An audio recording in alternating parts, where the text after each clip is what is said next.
The ship hung in space like a massive dark knife cutting through the stars. Its metal skin reflected nothing, absorbing light as if the universe itself feared its presence. Commander Ira Voss stood at the central viewing platform, her fingers tracing holographic maps of the blue planet below. Earth looked peaceful. Too peaceful. Ira had conquered 17 worlds before this one. Each time, the process was the same. Approach. Communicate. Intimidate. Take. Her species, the Dominion, did not believe in negotiation. They believed in control. She pressed a button, and the communication screen flickered to life. A human appeared. A man in his early 40s, with sharp eyes and a face that showed no fear. His name was HFY Park, and he represented Earth's United Global Council. "We received your transmission," HFY said. His voice was calm, almost flat. No tremor of worry, no sign of the panic most species showed when the Dominion arrived. Ira studied him carefully. Humans were different. Their history showed they fought wars among themselves constantly, yet they had survived. They had spread across their own planet, adapted to every environment from freezing poles to burning deserts. Most species would have destroyed themselves with such constant conflict. Humans had thrived. "Your planet meets our colonization requirements," Ira stated. Her translator converted her clicking language into smooth human speech. "You have two options: peaceful transfer or forced relocation." HFY did not react. He simply looked at her, those dark eyes taking in every detail of her scaled skin, her metallic uniform, the subtle weapon systems visible in the background of her ship's bridge. "Interesting choice of words," he said finally. "Colonization. Relocation. Such polite terms for what you actually mean." Ira's second in command, a tall reptilian officer named Krell, shifted uncomfortably. He had studied human psychology reports. This conversation was not going according to standard protocols. "We have studied your planet extensively," Ira continued. "Your population is manageable. Your resources are prime. Your technological level is sufficient for basic labor forces. The Dominion requires new territories for expansion." HFY smiled. It was not a happy smile. It was the kind of smile a predator might give before attacking. "You've studied our planet," he said, "but have you truly understood it?" Something in his tone made Ira pause. In 17 conquests, she had never heard a species speak with such confidence. Most begged. Some threatened. A few attempted desperate last-stand attacks. But this human seemed almost amused. Krell leaned closer. "Commander," he whispered, "the preliminary reports suggest caution. Their ecosystem is complex beyond our initial assessments." Ira waved him away. Ecosystems were ecosystems. The Dominion had transformed harsher environments. They had technological solutions for every planetary challenge. "You have 3 standard solar cycles to prepare," she told HFY. "After that, the transfer begins." The human's smile didn't change. "We'll be ready," he said simply. The communication ended. Silence filled the bridge. Outside, Earth continued its slow rotation, looking peaceful, waiting. Little did Commander Ira Voss know that ready meant something very different to humans than she could possibly imagine. Seok-woo Kim sat in his small research station deep in the Amazon rainforest. Outside, rain drummed against the metal roof, creating a steady rhythm that most people would find distracting. But not Seok-woo.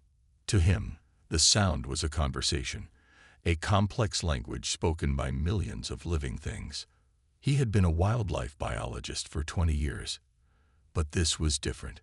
This was about survival. The computer screens around him showed dozens of data streams, satellite images, soil samples, atmospheric readings, animal tracking systems. Each screen told a story, and Seok-woo was learning to read between the lines. When the alien ships first appeared, most scientists scrambled to understand their technology. Seok-woo looked elsewhere. He studied how the planet was responding. Something was happening. His phone buzzed. It was Han-Mi Lee, a quantum ecologist and his closest research partner. "Are you seeing this?" she asked without saying hello. "The forest," Sihu replied. "It's changing." And it was. The Amazon rainforest was never a simple collection of trees and animals. It was a living system more complex than most humans could understand. But now, it was doing something different. Tracking devices on various animal species showed unusual movements. Insects were forming massive swarms in patterns that defied normal behavior. Plants were releasing chemical signals that seemed coordinated, almost like a communication network. The alien invasion had triggered something. Siokwu remembered an old research paper he had written years ago. Most scientists had laughed at his theory that ecosystems could function like a single, massive organism, that individual species were not just survivors, but parts of a larger intelligence system. Nobody was laughing now. He pulled up a holographic map of the world. Each ecosystem, the Amazon, the Arctic, the Australian outback, the deep oceans, was showing similar patterns, small changes, subtle shifts. But to someone who knew how to look, these changes screamed one thing: preparation. A message came through from the United Global Council. Jae Park wanted to see him immediately. 2 hours later, Siokwu sat in a secure meeting room. Jae looked tired but focused. Around the table were experts from every field: climate scientists, geneticists, marine biologists, atmospheric researchers. "We're going to make them an offer," Jae said simply. Siokwu raised an eyebrow. "An offer?" "A test," Jae corrected. "We'll invite them to truly understand our planet, not with their scanners and satellites, but by living in it." The plan was audacious. The aliens would be challenged to survive in different global environments, not as conquerors, but as students, as guests who must learn the planet's rules to survive. Siokwu understood immediately. This wasn't just about defense. This was about teaching.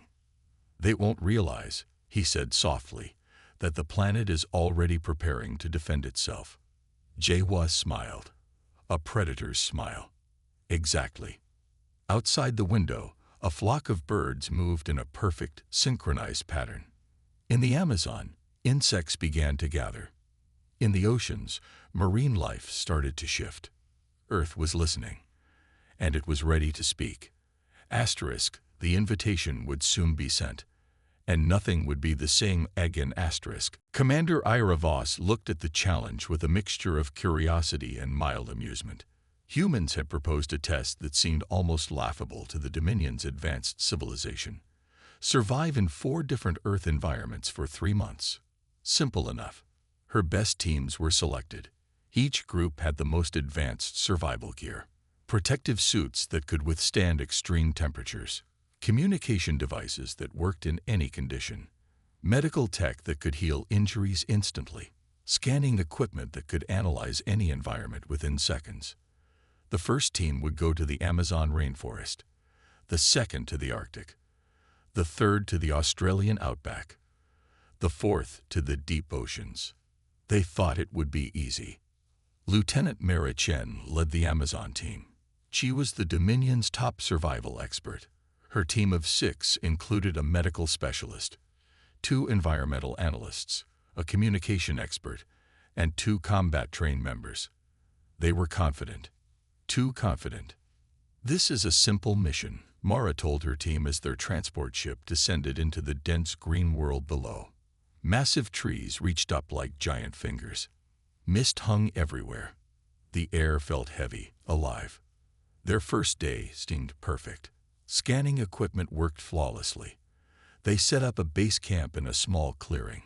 Advanced camouflage technology made their camp almost invisible. Protective suits regulated their body temperature. Communication systems were clear. But something felt wrong. By the second day, small things started to happen.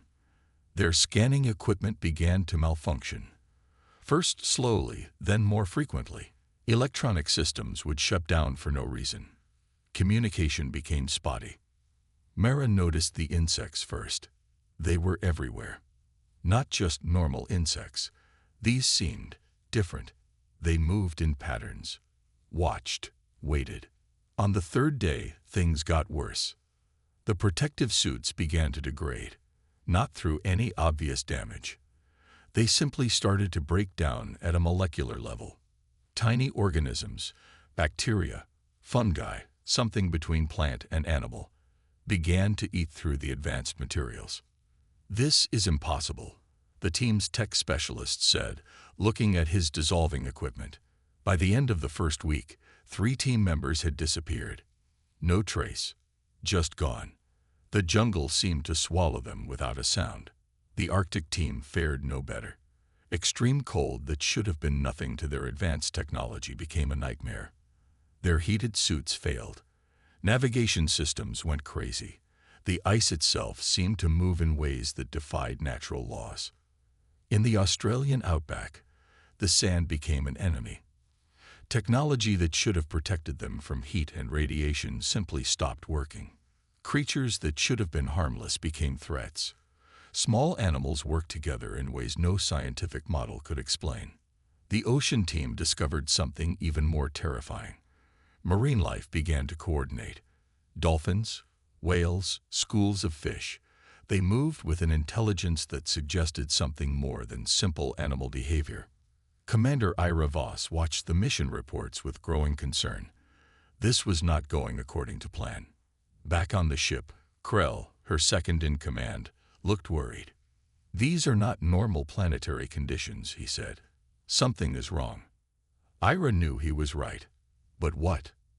In the Amazon, Lieutenant Mara Chen made her final report. Only 2 team members remained. Their voices were different. Scared. "The forest is alive," one of them said, his voice breaking. "And it's watching us." Then the communication went dead. Aboard the Dominion ship, a strange silence fell. For the first time in their conquest history, the Dominion realized something important. They were not the hunters. They were the hunted. Asterisk Earth was teaching them a lesson they would never forget. Asterisk. The first real moment of panic hit the Dominion when the official casualty reports came in. Numbers meant everything to their species, and these numbers made no sense. Complete team losses. Lieutenant Mara Chen's Amazon team. Gone. 6 highly trained soldiers with the most advanced technology in the galaxy vanished without a trace. Their last transmission was a whisper of fear. "The forest," one voice had said. "It's alive." The Arctic team suffered an equally bizarre fate. Advanced thermal suits torn apart by something that shouldn't exist. Ice formations that moved like living creatures. Communication logs showed desperate messages about temperatures that defied all scientific understanding. Commander Ira Voss stared at the holographic displays. Red markers showed team locations. One by one, they winked out. Not destroyed. Not killed in a way their technology could understand. Simply gone. Krell, her second in command, spoke carefully.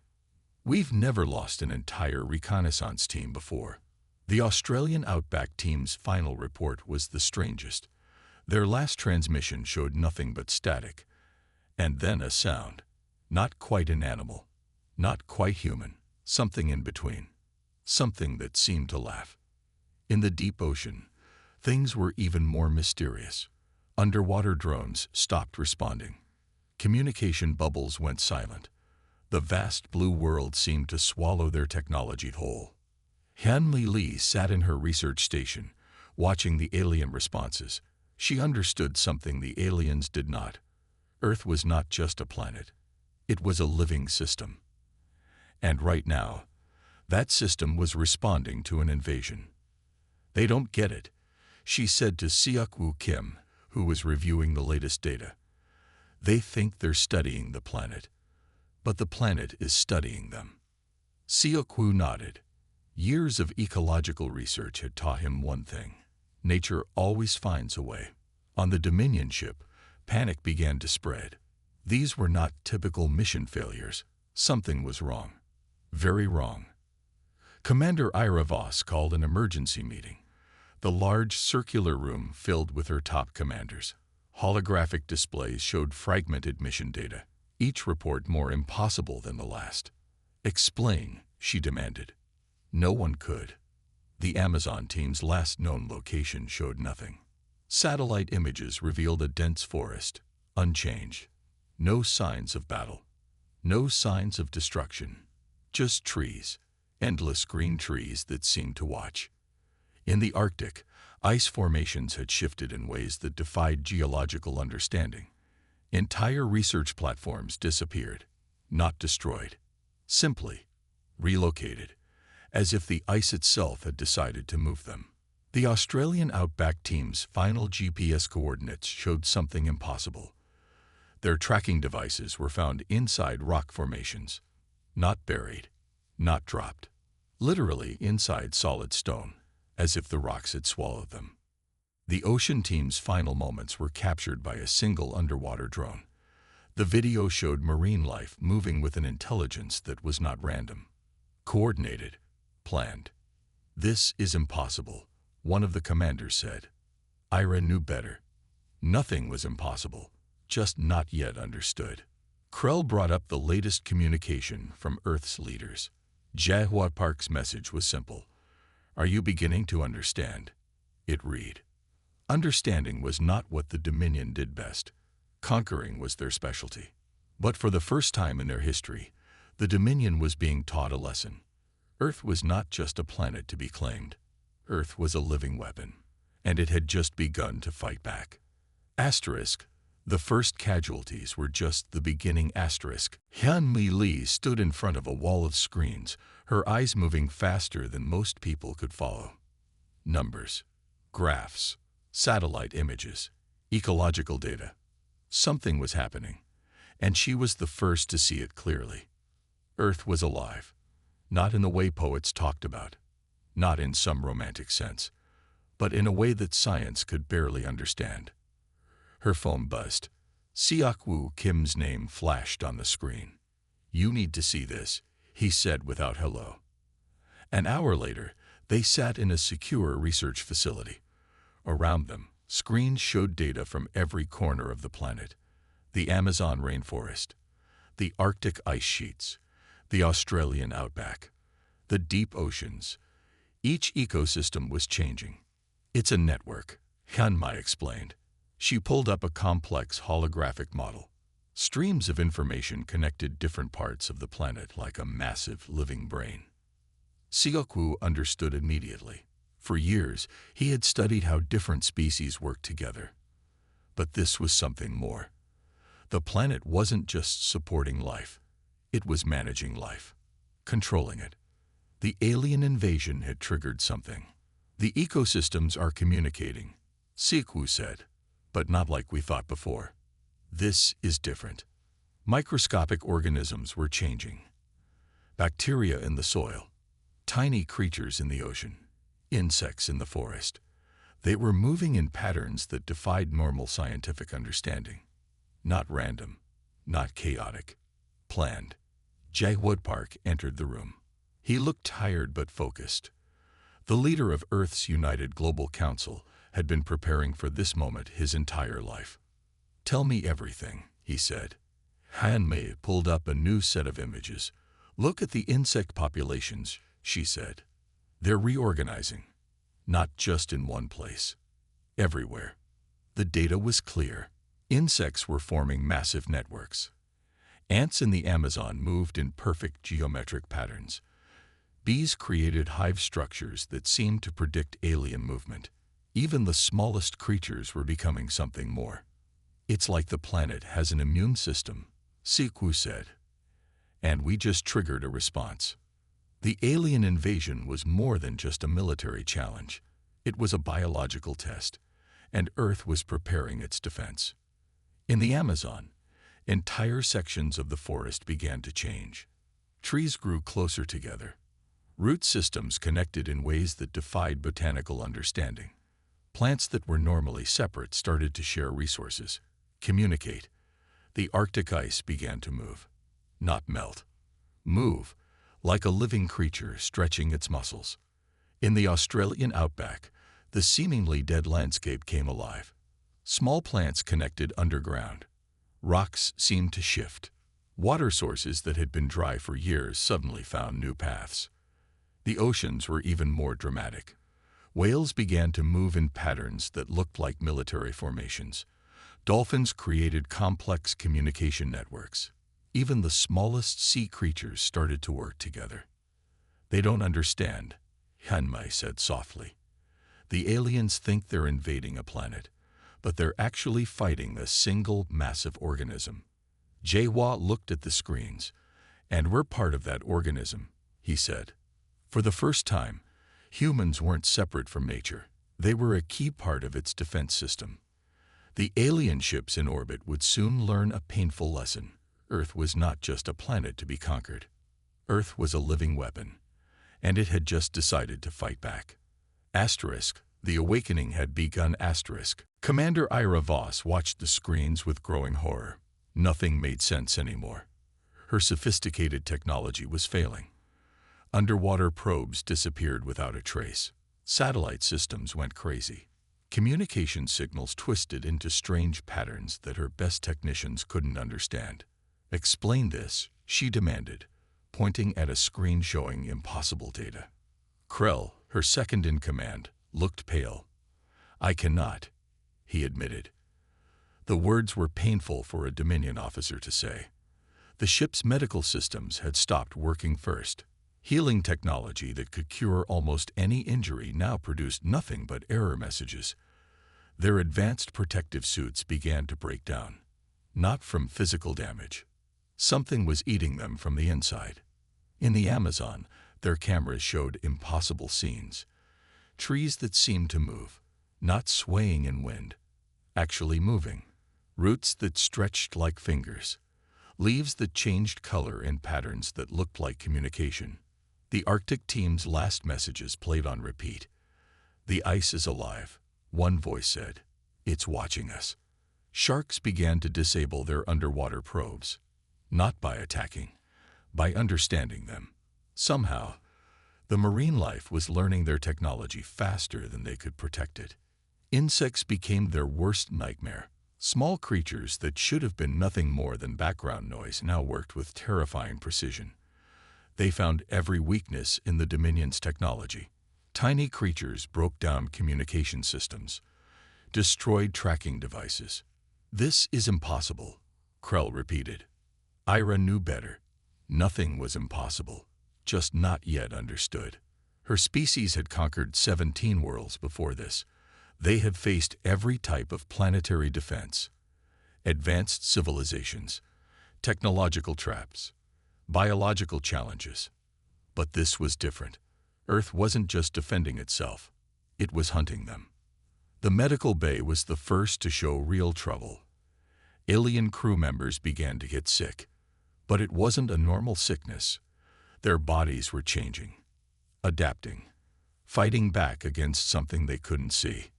Microscopic organisms found ways into their most protected systems. Bacteria that should have been nothing became weapons. The planet was using its smallest residents as a massive coordinated army. One by one, their systems failed. Communication networks went first, then medical technology, then their protective shields. Each system fell not in a massive attack, but in small, precise moments that seemed almost random. But nothing about this was random. On Earth, Han-Mi Lee and Seok-Woo Kim watched the alien ship systems collapse. They understood something the aliens did not. "The planet is learning," Han-Mi said. "It's adapting to the threat." Seok-Woo nodded. "And we're part of that adaptation." Commander Ira Voss made a fatal mistake. She thought she was studying Earth, but Earth was studying her. Her most advanced scanning systems showed something impossible. The entire planet was moving. Not in ways humans could see, but in ways that suggested a massive, living system was preparing its defense. The Dominion had invaded many worlds. They had faced many challenges, but they had never faced a planet that was alive. A planet that chose its defenders. A planet that was about to fight back.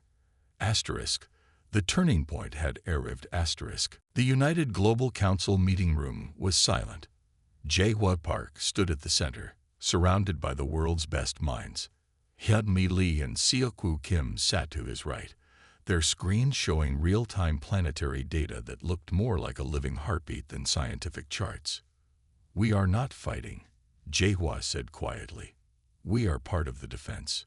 Generations of human history had prepared them for this moment, not through technology, not through weapons, but through something deeper.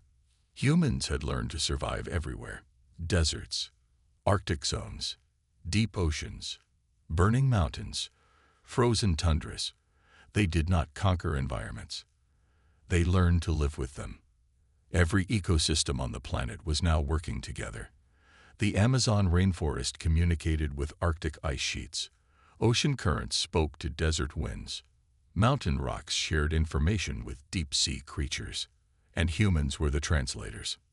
Seok-Woo pulled up a map showing animal migrations, but these were not normal migrations. Wolves moved with mathematical precision. Dolphins created underwater communication networks. Insects formed massive intelligent swarms. "Look," he said, pointing to the screen. "They're not random. They're planned." Hyun-Mi added more data. Microscopic organisms were changing. Bacteria in soil, tiny creatures in water. Each group was adapting, learning, preparing. The alien invasion had triggered a planetary immune response. In the Amazon, indigenous tribes who had lived in the forest for thousands of years suddenly found themselves at the center of something big. They understood what the scientists were just discovering. The forest was alive. Always had been. Arctic research stations reported impossible things: ice formations that moved like living creatures, temperature changes that defied scientific understanding. The frozen world was awake and aware.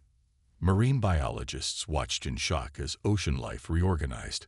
Whales created communication patterns more complex than any human language. Dolphins worked together with a level of intelligence that suggested something more than simple animal behavior. "We are not the heroes," HFY told the council. "We are the partners." Humans had always been part of the ecosystem, but now they truly understood their role.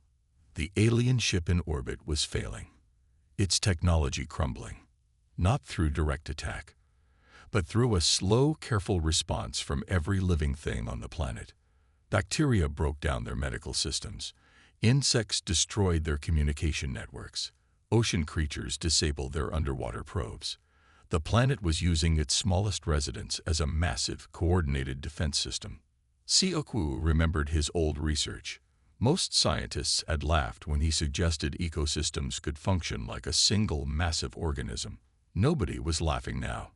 "We're not separate from nature," he said. "We're a part of it."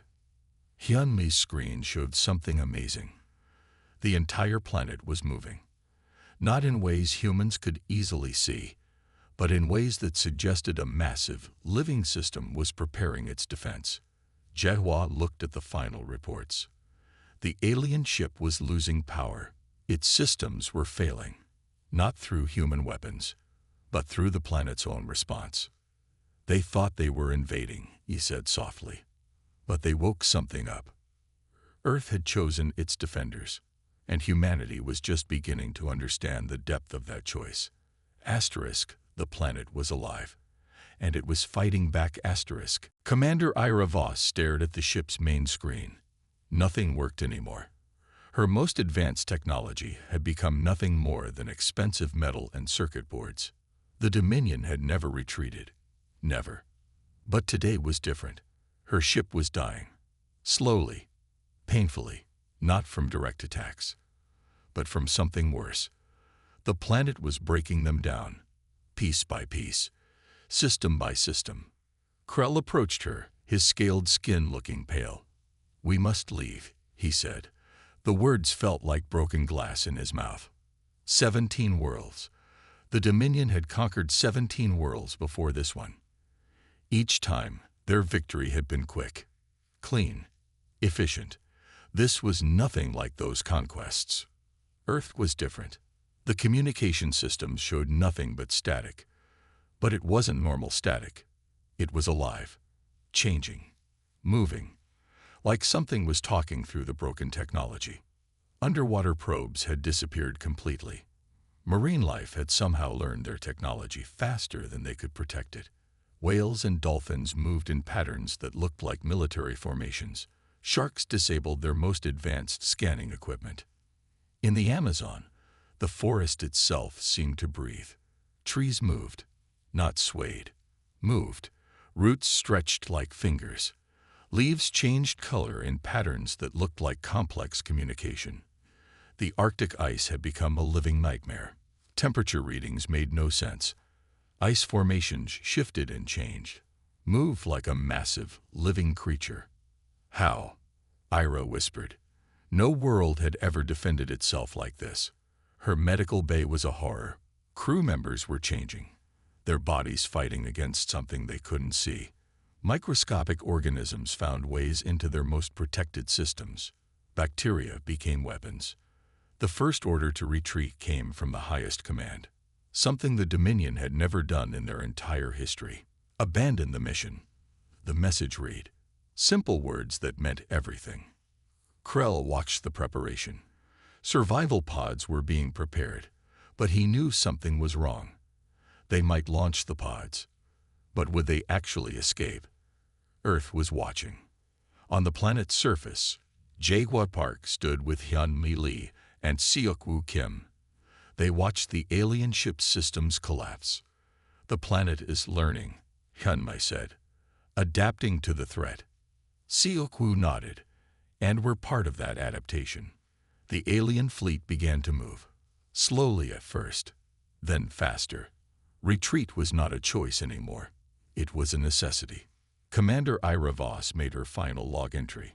Her voice was different, broken. We came to conquer, she said. We did not understand. The ship's systems began final shutdown procedures. But nothing was normal. Lights flickered in patterns. Communication systems crackled with sounds that were almost, but not quite, language. Outside, the planet watched. Massive swarms of insects moved in perfect geometric patterns. Ocean currents shifted.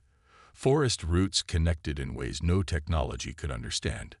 The Dominion was leaving, but Earth was sending a message. This planet was not just a world. It was a living weapon, and it had chosen its defenders. Asterisk, the retreat had begun. Asterisk. The sky was quiet, too quiet. Jae-hwa Park stood on the observation deck of the United Global Council headquarters. Below him, the world looked peaceful, but he knew better. Nothing was the same anymore. Seok-woo Kim and Hyun-mi Lee joined him, their faces telling a story words could not describe. They're gone, Seok-woo said simply. But gone didn't mean defeated. Gone meant something more. The alien fleet had retreated, but the planet had changed. Everything had changed. Hyun-mi pulled up the final planetary scan. The data was impossible to understand. Ecosystems that used to be separate now worked together like a single massive brain. Insects in the Amazon communicated with marine life in the Pacific.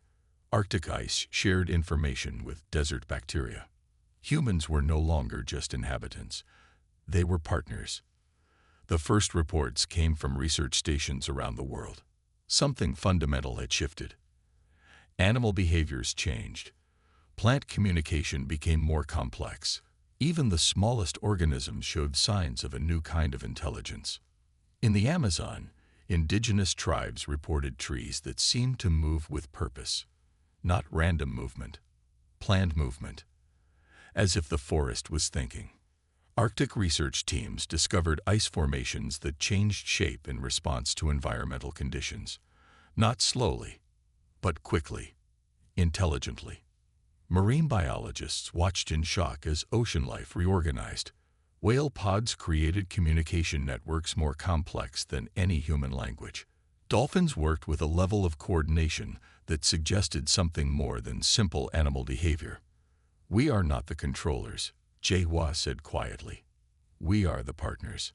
Seok-woo remembered his years of research. how ecosystems worked together, how life found ways to survive. But this was different. This was evolution happening in real time. The alien invasion had triggered something. A planetary immune response. A global awakening. Satellite images showed strange new patterns. Insect swarms moved in perfect geometric shapes. Ocean currents shifted with mathematical precision. Forest root systems connected in ways no technology could map. They thought they were invading, Hanmei said, but they woke something up. Earth had always been alive, but now it was aware. The United Global Council began to understand their new role. They were not rulers of the planet. They were translators, interpreters, partners in a massive, living system. Sioku's research became more than science. It became a bridge of understanding. Hyunmi's ecological models showed a planet that was more than just a collection of ecosystems. It was a single, massive organism, and humans were a part of it. Jaehwa looked at the final invasion reports.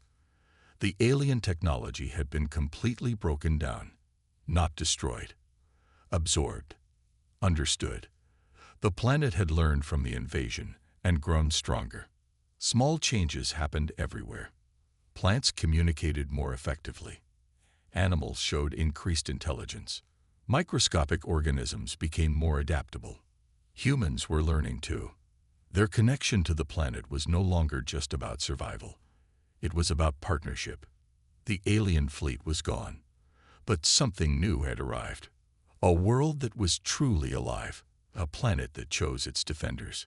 And humanity was just beginning to understand the depth of that choice. The first rays of sunlight broke through the clouds. The world breathed and watched. Asterisk, the beasts had chosen. And Earth was awake. Asterisk,